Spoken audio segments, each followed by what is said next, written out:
Morning, everybody. Had plenty of sleep. Woke up. Thought I'd go do it. This stream. 3:45 here in the morning. And what do you do? What do you do?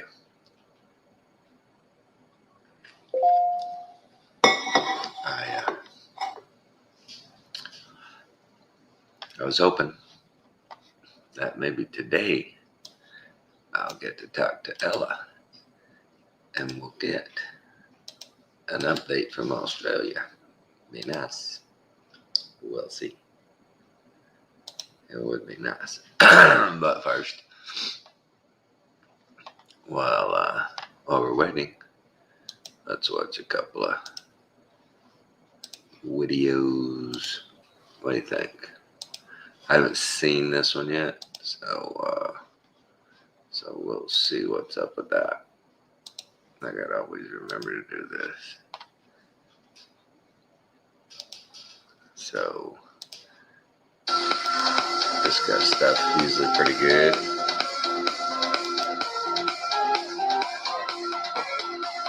Hey, what's going on, guys? Hope everybody's doing well and having a great day. Here at TMZ.com, article dated today, December 9th of 2021. It was on to say, pilot records series of bright lights above the Pacific Ocean.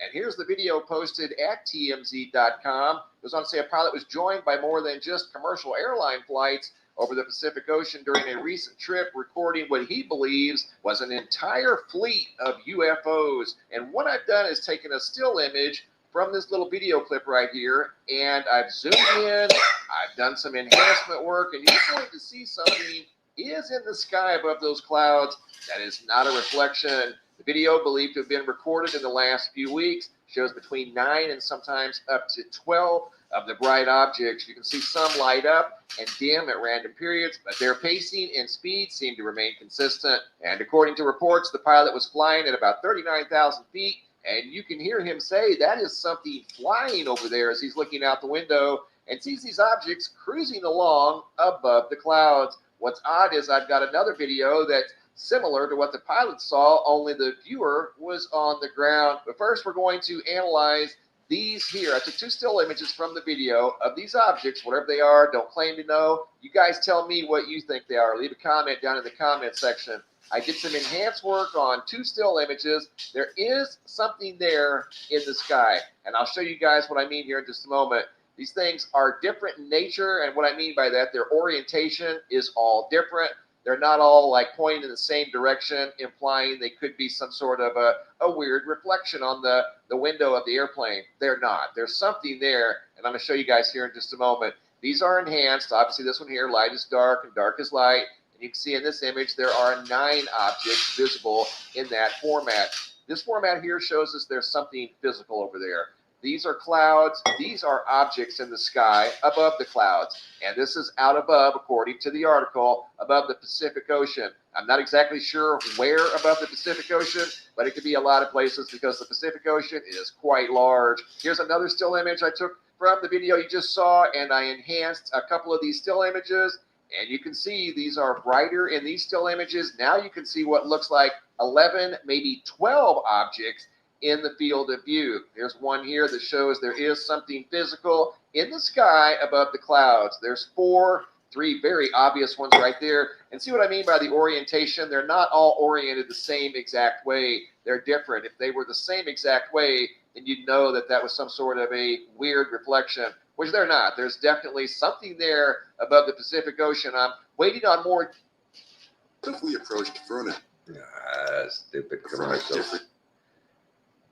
Boy, you can't do anything these days. They pay to the nose for YouTube. You can tell that this was taken from an airplane, definitely high in the sky, according to the report, at about 39,000 feet. I want to take you guys now down to sea level, looking up at the clouds. Not exactly sure where here on this one either. I'm waiting to hear back from Sally V, who shared this video footage today with me of something out above the water. And pay attention to the water down here. You can see how bright these are. They were so bright, they were reflecting light off the water. When she zooms in, like right there, they go out of focus. looks like a triangle maybe sitting over there, some sort of lights in formation out over what appears to be the ocean. And notice again, they're reflecting off of the water. Those are incredibly bright, and they're a good ways offshore, at least a mile or so. So I don't think those would be Chinese lanterns. They're high enough up in the clouds, and there's no boat out here where those could have been potentially launched from a boat.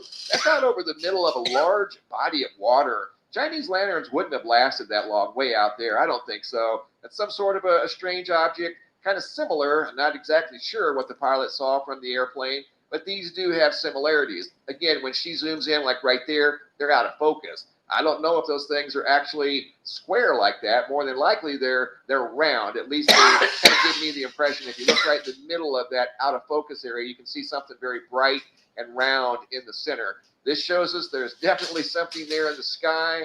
Exactly where, I'm waiting to hear back from Sally on the location of this. It could be out over the Pacific Ocean for all I know. I'm not sure. All I do know is along the coastline, you can see the beach and the water where she was standing. Here, I slowed it down. I zoomed in temporarily, and I enhanced the video footage. This is the second video she sent in. And you can definitely see the light reflecting off of the water, something in the sky. Once I find out exactly where that one was, I'll let you guys know. But once again, a pilot records a series of bright lights out above the Pacific Ocean. Also in this video, I've got a brand new picture slideshow, new sky phenomenon photos sent in from all around the world. Starting off here with an incredible photo of the moon sent in by Glenn out of Tasmania. This would be south of Australia. Photo here by Angela out of South Carolina. Good photo of the moon. Maggie D out of Ontario, Canada. Looks like a mothership sitting up in the sky. Linda, also out of Canada, up in Kamloops, British Columbia. Looked like a diamond in the sky right here. That's why she took the photo. See that black diamond in the sky? Just looks out of place. Kind of like these clouds here. Look like big funnels up in the sky. Above Ohio, photo sent in by Michelle, who couldn't help but notice those very unusual clouds in the sky. Talk about weird updrafts or something. Then we got a downdraft here over Kansas. Clouds look like they're touching the highway. Photo sent in by Kelly. Keith S. out of Kaufman, Texas. Incredible fiery orange sky just dominating the horizon. I think Kathy saw the same thing out of Stillwater, Oklahoma. Photo here sent in by Dwayne out of Oceanside, California, of yet another fiery orange sky. Very intense double-decker rainbow by Michelle out of Spearfish, South Dakota. John P. out of Oregon got an unusual horizontal, like a rainbow feature in the sky. That looks like a contrail, but for some reason over here on the right-hand side, it's lit up with multiple colors of yellow, orange, green, blue. Looks like a sphere flying through the sky. Incredible photo by John P. out of Oregon. Great job, guys. Keep the photos and videos coming, and don't forget to order your brand new 20. Always some pretty cool stuff on his deal. Let's see what this is about. Biden administration. Developments underway in the realm of social media. The right is finally getting its act together. And this is overdue. I wish it happened, yesterday, but it's happening today and it's going to continue to happen tomorrow. Let me begin by noting the extreme censoriousness of the mainstream platforms. See, just today that Twitter suspended an account, the Maxwell Trial Tracker. This is, by the way, an account providing factual details of the Ghislaine Maxwell trial. But evidently, Twitter decided to shut that down, I guess because too many awkward names might come up. And so you can see this is on Facebook. The censorship continues on YouTube and even on Twitter, perhaps even more with the new CEO, Parag Agarwal, who has said somewhat infamously, quote, not to be bound by the First Amendment. Ron DeSantis called these digital platforms the censorship arm of the Democratic Party, I guess in the same way that, say, Antifa or BLM is the paramilitary, the thug arm of the Democratic Party. And for a while there, conservatives were, it seems, at the receiving end of all this. And our platforms, in that case, Parler, didn't really seem to work all that well.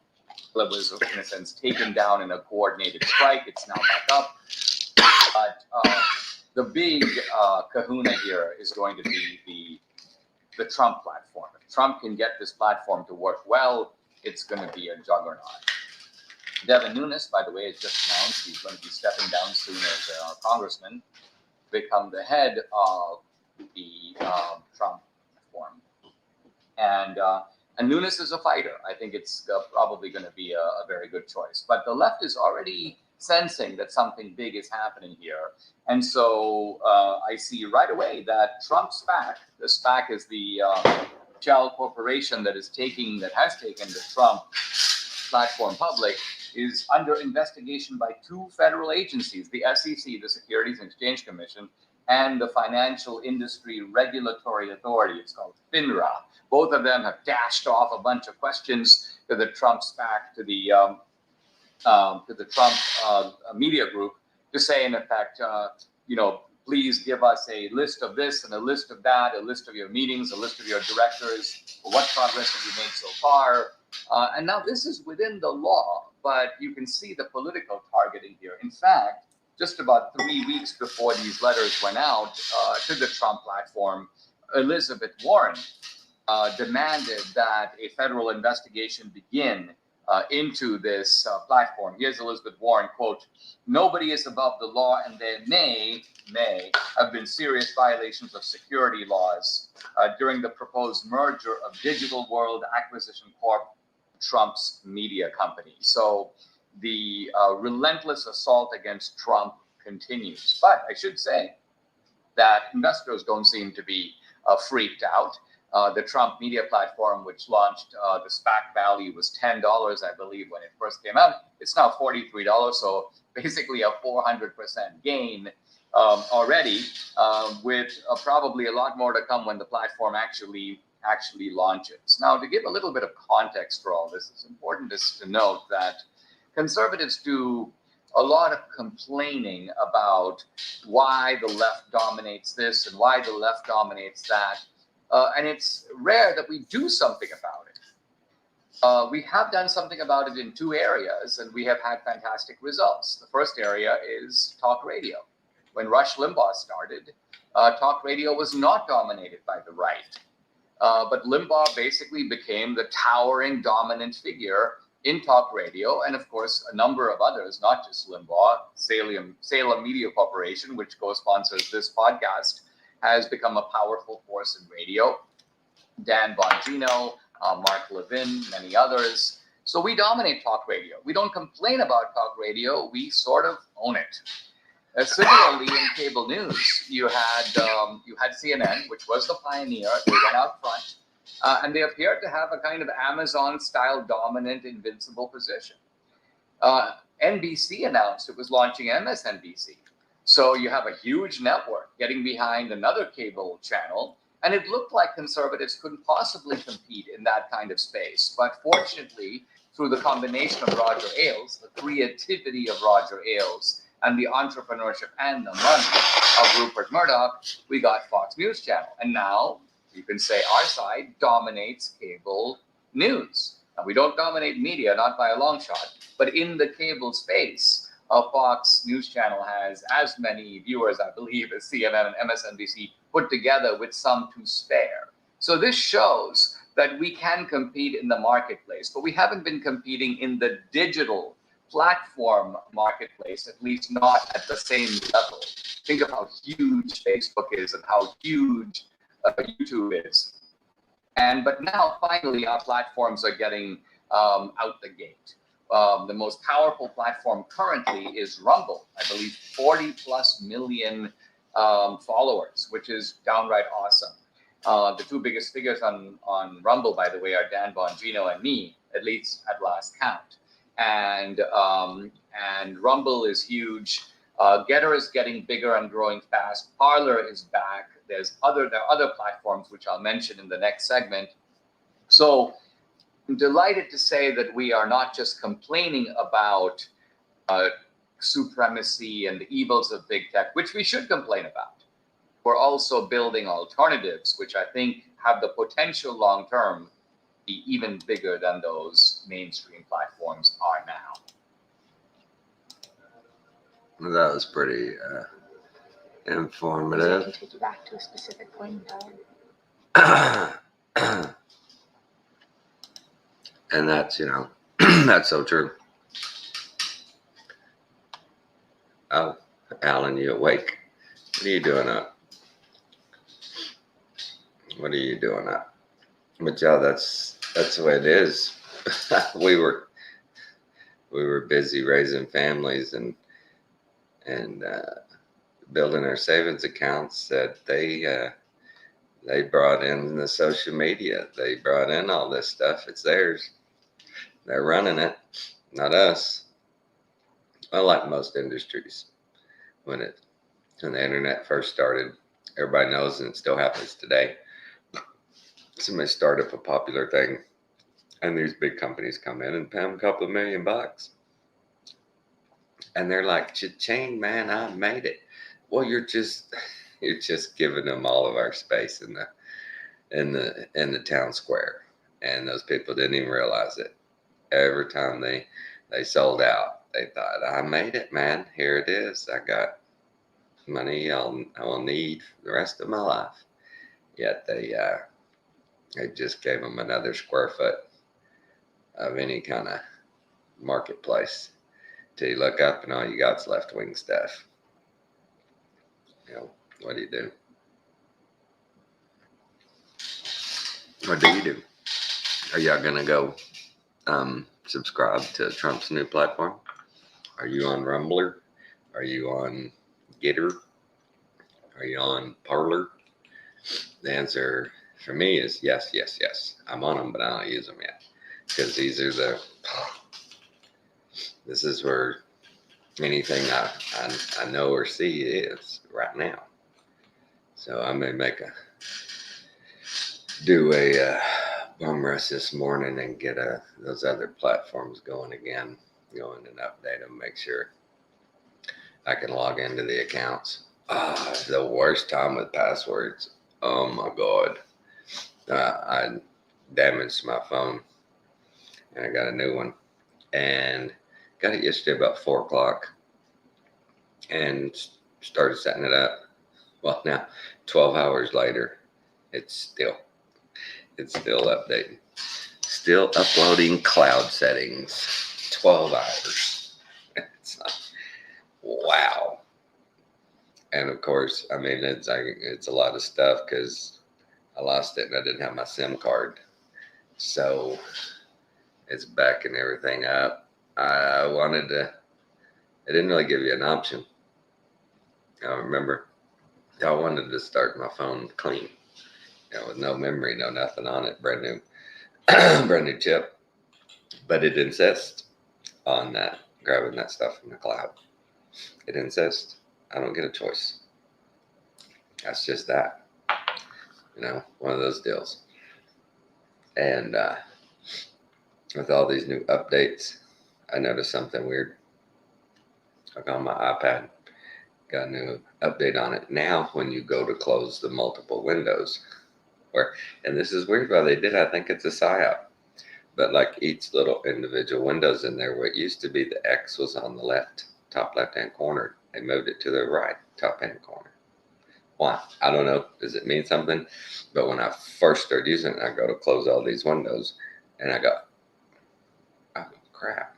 I opened that window, and I had to hit it again, and I'm like, oh, okay, they're all on the left side. I see. But it's just little stuff like that. They're really, really pushing the digital currency.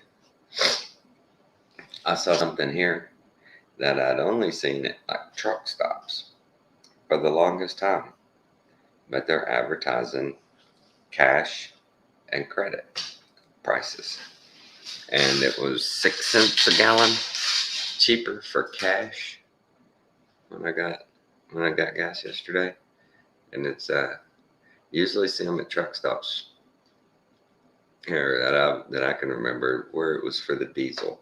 They always flashed at the truck stops a sign for, it was a little cheaper if truckers were paying cash, So now they're starting to do it here, and that's good. I like that. I'll try to go cash when I can. They've just made it so hard. I think I talked about, it was 6 or 8 months ago where I first saw the commercial where it was the fast auto pay, where you walk by and just scan your phone over a little deal and you're paid for at a coffee shop. This is the commercial. Everybody's in line just going beep, beep, beep. Everybody drinking their coffee, eating a donut, man. Everything's good till a guy wants to pay cash. Or bah, bah, bah, bah, bah. Everybody, man, it's accordion effect. Coffee spilling everywhere. It's just a mess, man. Just a mess. They're like, do you want to do this? Get the quick pass. You don't want that to happen to you.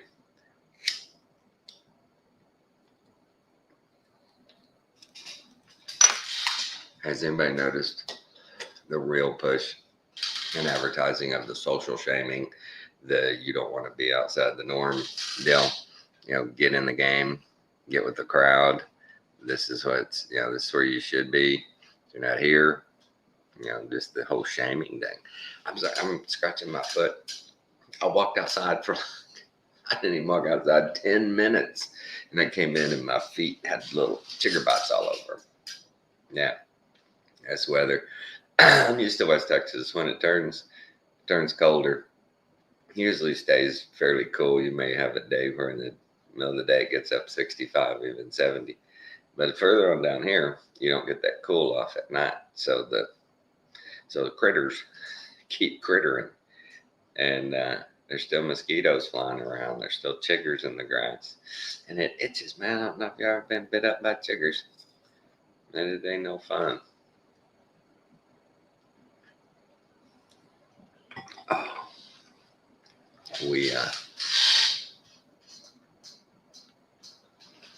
We're pretty lucky for the times, I guess. I don't know how I got so lucky, but wow, I could not imagine living in California right now or New York. These places, man.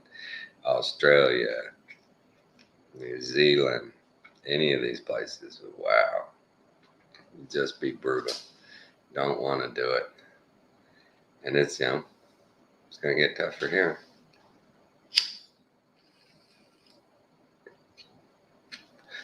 So, starting right now. Well, they've already started for the next presidential election. I guess conservatives or independents or Christians or nobody's going to really have a choice again. They're going to have, looks like Trump. They're already anointing him again. He's starting a social media deal. Well, he was supposed to have already done that. But like he said, the left runs all the regulatory deals. They're going to give them as much grief as they can.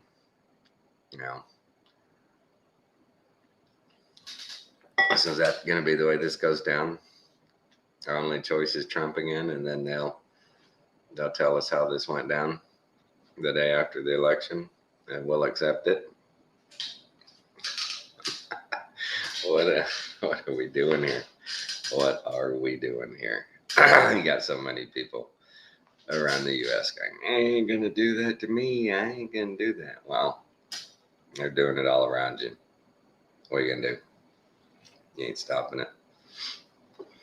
Because you get up and you go to work every day and you do your thing. And, they're out there doing all this stuff while you got your head down, working hard.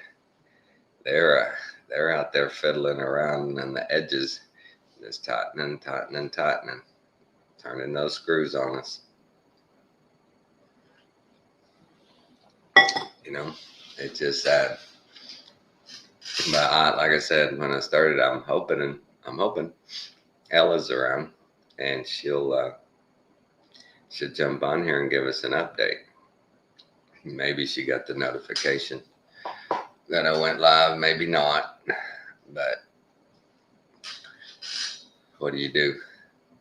We don't get the news, man. They don't send us the news. We are not getting it. Let's see if there's anything. The Smollett deal. Jesse Smollett. That was great. Jesse Smollett. It didn't take them no time. It took me. But the thing is, is okay, they convicted him and all that. Great. But what happens Small next? business security. What happens next? They said he'll probably get, community service. He'll get a monetary fine, and that'll be it. He won't have to go public and say, look, here's what happened. I did this. I did this on purpose. I was trying to fool you and everybody else, right? I mean, he ain't gonna have to do that. His lawyer may release a statement that Jesse'd just like to have a long time now, if you can understand, and just give him a little bit. No, man, you step up and go, hey guys, I did it. I lied. I cheated. I tried to, pull one over. You should have to at least apologize. And let's watch this. Let's see this. Supposedly we have a good a senator saying, hey, I want to see this Hunter Biden stuff. At the end of the year, I'd like to give a little update on Justice Department responding to our congressional oversight. I've written several dozen letters this year to the Justice Department. These letters not only address Justice Department misconduct, but they also seek records. Those letters include a bipartisan request with Durbin to DEA. That letter declared or related to DEA's oversight of foreign operations, Haiti. I've also written a bipartisan letter to the Bureau of Prisons with Chairman Durbin. I've sent two letters with Republican members to Garland and Ray about the publications of taxpayer information by ProPublica. I've asked about any investigations into the possible leak of hacks of that IRS data. The Justice Department and its components have failed to fully and completely respond to every letter I've written. And with the exception of one ATF matter, the Justice Department has failed to produce records that I've requested. As one easy example for the Justice Department, on January 19th, 2021, then President Trump issued a memorandum to the Attorney General, Director of National Intelligence, and the Director of Central Intelligence Agency. That memo directed them to declassify certain Crossfire hurricane records for public dissemination. Since February this year, my staff and Senator Johnson's staff have requested an update from the Justice Department on what's been declassified. We're into December and the Attorney General still has no answer. I've also asked the department for records relating to Hunter Biden's October 2018 firearm incident, where his gun ended up in the trash can near a school. The ATF used the Freedom of Information Act to refuse production of these records when that law doesn't even apply to the Congress. Now, do you understand that the lawyers at ATF don't even want to follow the law? They don't even know what the law says. I've asked for information related to Chinese nationals linked to the Chinese communist regime that are connected to some members of the Biden family. One individual, Patrick Ho, was not just linked to the Chinese regime. He was apparently connected to its intelligence service. Hunter Biden reportedly represented him for $1 million, even though the department already made public in a court filing that it possesses FISA information related to Patrick Ho. In response to my oversight request, the department said this, quote, "Unfortunately, under the circumstances described in your letter, we're not in a position to confirm the existence of the information that is sought, if it exists, in the department's possession." Now, you understand, DOJ ought to be embarrassed by that response. Documents made public in the court system, and they do not even know whether the document exists. I've asked the Attorney General to explain himself on these two contradictory positions. He have no response. Moreover, on February the 3rd, 2021 and March the 9th, 2021, Senator Johnson and I wrote letters to the Attorney General with respect to Nicholas McQuaid, the then acting Assistant Attorney General for Criminal Division and current Principal Deputy Assistant Attorney General for Criminal Division. Our letter raised concerns about the fact that Mr. McQuaid worked for Hunter Biden's criminal attorney until he was hired by the Biden administration on January the 20th. This poses a clear conflict. The Justice Department has failed to answer whether Mr. McQuaid is recused from this matter. Notably, on June the 29th, 2021, I sent the Attorney General Garland a letter that raised concerns about Susan Hennessy's political bias against the Durham investigation. That letter was based on negative public comments made about it. Ms. Hennessy works in the Justice Department National Security Division. My letter asks, in part, whether or not she recused herself from that matter. In response, Attorney General Garland refused to answer whether she has or had any involvement in the Durham investigation. However, on Senate Judiciary Committee October 27th hearing, that was oversight, Garland stated that Ms. Hennessy, quote, has nothing whatsoever to do with the. That's wild. You hear that kind of stuff, and then you find out, what'd you say, Alan? Yeah, Jesse. But you see that since January, they've sent dozens of letters to the Attorney General, no responses yet, no action. But then that, remember last month, that Teachers Association, our school association, school board association, something, sent that letter to the FBI within 5 days, to the Justice Department within 5 days. They'd sent out memos to every attorney general. They were prepared to set up hotlines. They jumped all over it, man, quickly. But these senators have been asking for information for almost a year. And they're like, what? Huh? What? What'd you say? Oh, hey, that. Yeah, well, yeah, they don't have anything to that. Don't worry about that. I love that, man. They're running they're running the government right now like a side road used tire shop. You walk in and go, yeah, man, what's the story on those tires? They're $10. What do you care? Well, I need to, how kind of look at them, kind of check them out. Well, they're $10. I'll put them on. You don't want them. Okay, nothing to see here. Go away. But wait a minute. I have a few questions. No, they're used tires. Nothing more you need to know. Just nothing you need to know. That's what we're doing here.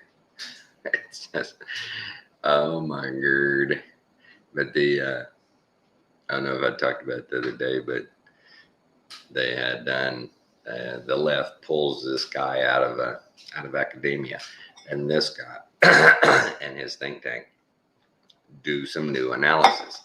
They get a new number that we've never had before. Well, this number is a sentiment number, and an algorithm has gone through all the media coverage of Trump's last 10 months and Biden's first 10 months. And the guy comes out and says, after studying on this data, man, and the key verbs, the descriptions, the sentiment, it turns out that up until August, the negative positive was pretty even, Trump versus Biden. It was, they were neck and neck. And then it gone up, a little bit since August, on Biden. But that's to be seen with the things that are going on, but we have a number we never had before. And this is important. So here's a new propaganda tool. They're going to start going, well, there was a study done, and the sentiment from the media is they're way harder on Build Back Better, man, than they ever were anybody else. They They've been brutal to him, just brutal. Look, our numbers show. Our algorithm went through the words, man, the sentiment, and they know what what the media means, and they're mean to him. They're just mean.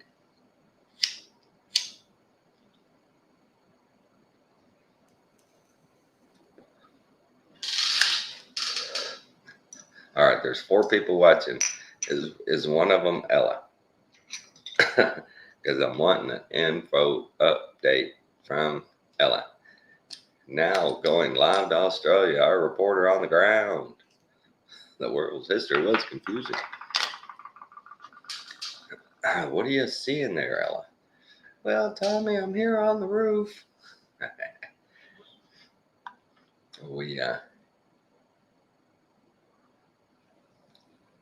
We've been good here the last few days with weather, and I feel bad, man.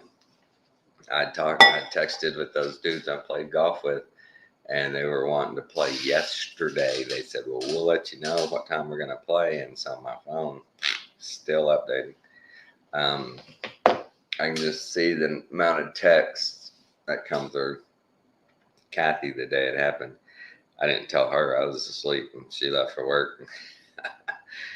I told my daughter, Alex, I told her, guess what, maybe around noon. Oh, hey, by the way, tell your mom that I dropped my phone in the water and it's destroyed.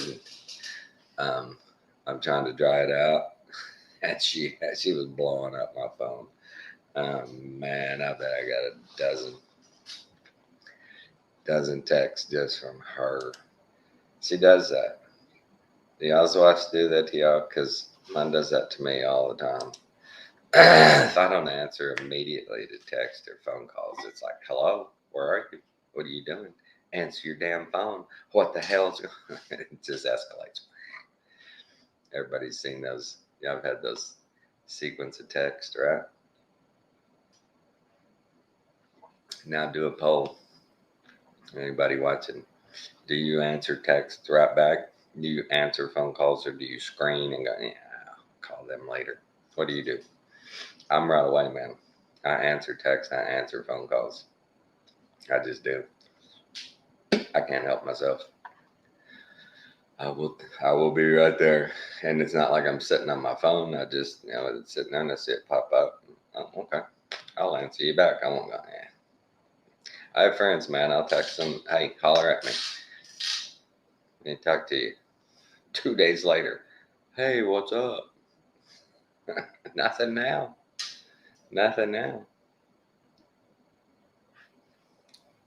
Okay, so one person dropped off. We got 3 now. I don't guess Ella was one of the 4. But the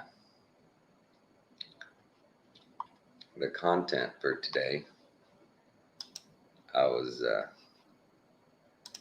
really hoping. I didn't have nothing planned like you, so I don't have a lot planned. But I was hoping she was going to be available.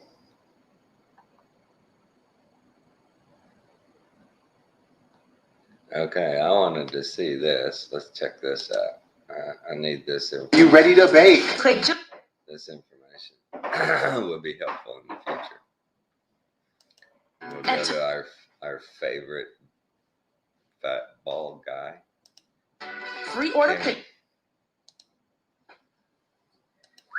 Kenny.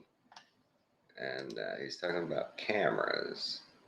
What's the best camera? And I guess from what I understand, he went and took a college class on photography, so he would know. God, I bet he was a pain in the butt in that class once he learned past the instructor. Now, wait a minute. Let's see what he says about cameras. Is it the P900? Everybody says it's the P900. There, huh? Nothing like that. I've had the busiest 3 days of my life. I was going downstairs, and I was carrying this heavy motor base. And when I got to the bottom of the stairs, the back of my heel caught this nail sticking out, and it like ripped the back of my foot open. Just it's like bleeding everywhere. I've already like changed the band. Isn't that nice? Isn't that It's a good nice? thing I don't have medical care. I haven't had medical care, medical insurance in a long time. I don't know why I'm looking at this. I've only got 3 lines here. Don't need to talk about it. I've owned every GFX camera made, including every lens. By the way, I'm testing, and I don't want to, give away anything on the review of this, the GFX 50S Mark II, which of course doesn't have a removable EVF electronic viewfinder. No big deal. I actually love the tilt swiveling viewfinder in the GFX 100 and the original GFX 50S. However, as an expenditure, you have to buy the tilt adapter hinge for it. And testing out, of course, the new 35 to 70 lens. This camera, by the way, is $4,000 new. And for $500 more, which I can, even though I'm not reviewed the lens, well worth it for another $500. You get the kit lens, the 35 to 70. I don't want to review this lens. It's not what this video is about. Right now, my favorite camera in the whole world, which is the GFX 50R, which is essentially a brick, right? But it's perfect with a hand strap. It is on sale. I don't know how long it's going to continue. It's on sale for $3,000, which is absolutely unbelievable. In photography school, I grew up with a medium format. I actually grew up in medium format even before photography school. Twin lens reflex cameras, had a Rollei, and had a couple Yashica Mat 124Gs. Medium format just crushes it on everything. I've said this before many countless times, and I'm 100% right, and completely undeniable when I say that when digital hit really hard, which is around about the time of the Nikon D3, when everybody knew it was like, yeah, film is pretty much kind of dead. Pretty much kind of. Medium format has, at that time, and still does, film continue on with great vigor. Medium format remains strong. It always has, it always will. The one thing that's been the issue for the past couple of years, and most people are suffering from gear acquisition syndrome, gas, burnout. I know you're suffering from it, and of course with everything that's hit the economy so incredibly hard, and with everything that's actually going on in the world, there's an issue for all of us. And I completely agree. And I don't work for Fujifilm. They don't pay me a single thing. I'm only borrowing this camera for a couple of weeks. I don't want to give away the review of this camera. But Fujifilm is the first camera company in the world on digital that made medium format extremely affordable. Here's a fact. Now on this new camera, which just came in. Wow, Fujifilm makes a camera? I just never heard that. Never heard that. Did not know. Fujifilm made a camera. Oh, the dogs are coming out. Let's go potty, guys. Come on, Fred. Come on, guys.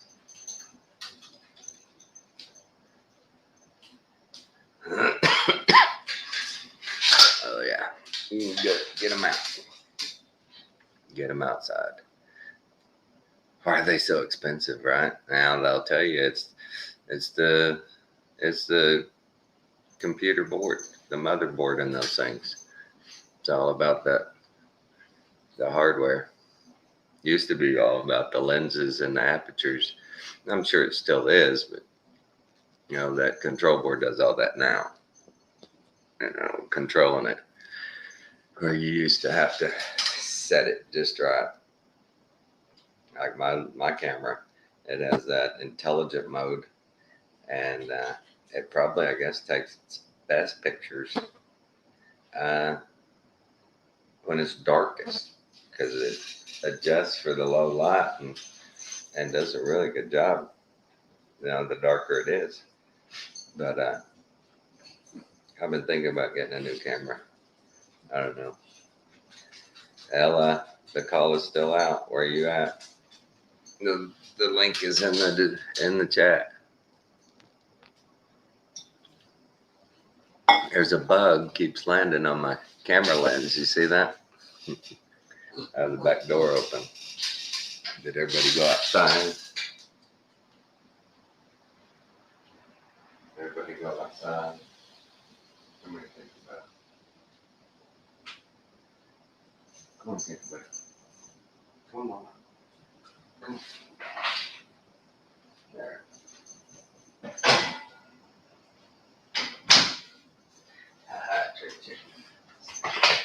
better, but the old crazy dog is up roaming around, so I have to make sure she's safe. But no, that's 45 minutes. Ella didn't come on. Email me, Ella, if you see this. We'll do a time that's good for you. Want to get an update? I'm gonna check out. Have discernment, good vibrations. Love y'all. Later.